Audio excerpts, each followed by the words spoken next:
श्वेता एक travel nurse थी। हाल ही में उसका ट्रांसफ़र एक मिशन हॉस्पिटल में हुआ था। उसे नाइट शिफ्ट असाइन की गई थी। उस हॉस्पिटल में एक पेशेंट थी जिसकी दिमागी हालत ठीक नहीं थी। उसने आत्महत्या करने की भी कोशिश की थी, पर वक्त रहते उसे हॉस्पिटल ले जाया गया और उसकी जान बच गई। श्वेता को इसी पेशेंट का ख्याल रखने के लिए बुलाया गया था। एक रात उस हॉस्पिटल में ज़्यादा पेशेंट्स नहीं थे। श्वेता और उसकी कलीग नीलिमा दोनों हॉस्पिटल में अकेले थे। 9 बजने के बाद पेशेंट्स के सोने का समय हो गया। उन्होंने हर कमरे में जाकर पेशेंट्स को चेक करना शुरू किया। श्वेता जब उस औरत के कमरे में गई तो देखा वो औरत सो रही थी।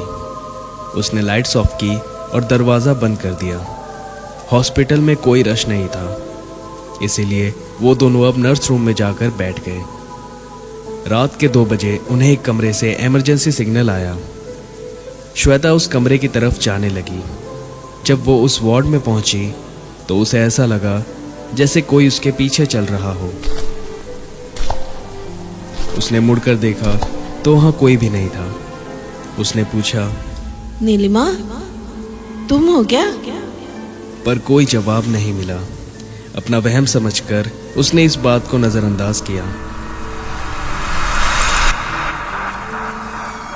श्वेता उस पेशेंट के कमरे में गई। वो एक बूढ़ा आदमी था। उसने कहा, मैंने अभी अपने कमरे में एक डरावनी सी औरत को देखा। श्वेता ने कमरे में देखा तो वहां कोई भी नहीं था। उसने पेशेंट से कहा, आपने जरूर कोई बुरा सपना देखा होगा।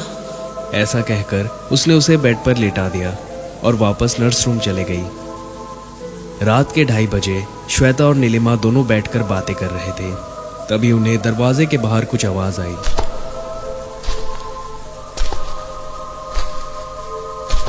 ऐसा लग रहा था जैसे कोई अपने पैर घिस घिस कर चल रहा हो।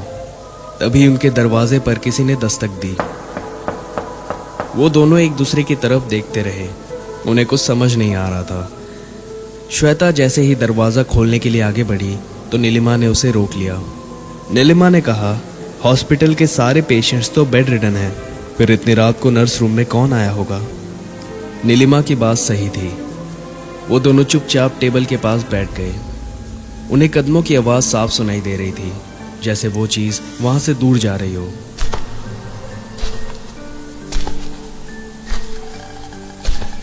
दोनों के मन में इस वक्त एक ही सवाल था, वो कौन था? क्योंकि हॉस्पिटल के मेन गेट पर तो ताला लगा होता है। ये सोचते सोचते दोनों की आंख कब लग गई उन्हें पता नहीं चला। तभी एक पेशेंट के कमरे से इमरजेंसी सिग्नल आया। उस अनजान दस्तक के चलते श्वेता और नीलिमा डरे हुए थे, तो दोनों ने एक साथ जाने का फैसला किया। पेशेंट के कमरे में जो उन्होंने देखा वो देखकर उनकी आंखें खुली की खुली रह गई। उन्होंने देखा वो पेशेंट फर्श पर एक अजीब अवस्था में पड़ा था। उसे चेक करने पर पता चला कि उसकी मौत हो चुकी है। तभी उनका ध्यान उसके गले पर पड़े निशानों पर गया। ऐसा लग रहा था जैसे उसका गला दबाया गया हो। कुछ पल के लिए वो दोनों चुपचाप खड़े रहे। ये सारी चीज़ें उनके समझ के बाहर थी। उन्होंने फैसला किया कि वो हर पेशेंट के कमरे में जाकर उन्हें चेक करेंगी। उन्होंने एक एक करके पेशेंट्स के कमरे में जाना शुरू किया। सारे पेशेंट सही सलामत अपने बेड पर सो रहे थे।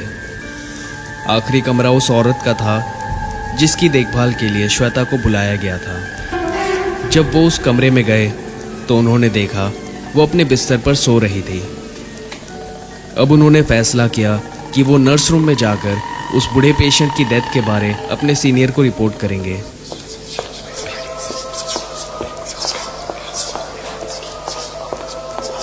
नर्स रूम पहुंचकर उन्होंने रूम का दरवाज़ा अंदर से लॉक कर लिया। उन्होंने अपने सीनियर को कॉल किया और उन्हें पेशेंट की डेथ के बारे में रिपोर्ट किया। इसके बाद उन्होंने पुलिस को भी इस बारे में खबर कर दी। काफ़ी अजीब था ये। पहले दरवाजे पर वो दस्तक और फिर उस पेशेंट की डेथ, वो भी मर्डर। मुझे बहुत डर लग रहा है। तभी उन्हें वॉशरूम से पानी बहने की आवाज़ आई।